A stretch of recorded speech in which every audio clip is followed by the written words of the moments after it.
અમરેલી વાસીઓને માટે એક મહત્વના સમાચાર। હવે વંદે ભારત એક્સપ્રેસ ટ્રેનના સ્ટોપેજને મંજૂરી મળી ગઈ છે। ચીતલ રેલવે સ્ટેશન પર વંદે ભારત ટ્રેનના સ્ટોપેજને મંજૂરી આપવામાં આવી છે।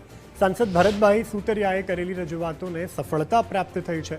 17 ઓગસ્ટથી ટ્રેન હવે ચીતલ રેલવે સ્ટેશન ઉપર ઊભી રહેશે।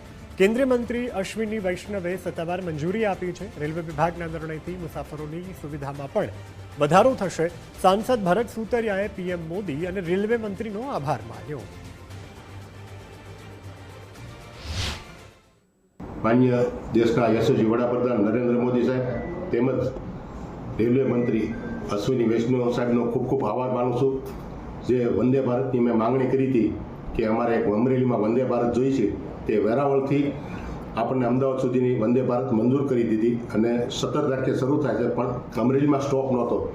જે આજે રેલવે મંત્રીએ સાહેબે પત્ર દ્વારા જાણ કરી, જેમાં મારી માંગણી હતી કે એક અમરેલીમાં સ્ટોપ આપવો, ત્યારે શીતલની અંદર આપણને 17 તારીખથી સ્ટોપ મળી ગયો છે। એટલે 17 તારીખે વંદે ભારત શરૂ થાય છે, ત્યારે 17 તારીખથી આપણને કાયમિક માટે શીતલમાં સ્ટોપ મળી ગયો છે। ત્યારે હું ભારત સરકારનો ખૂબ ખૂબ આભાર માનું છું।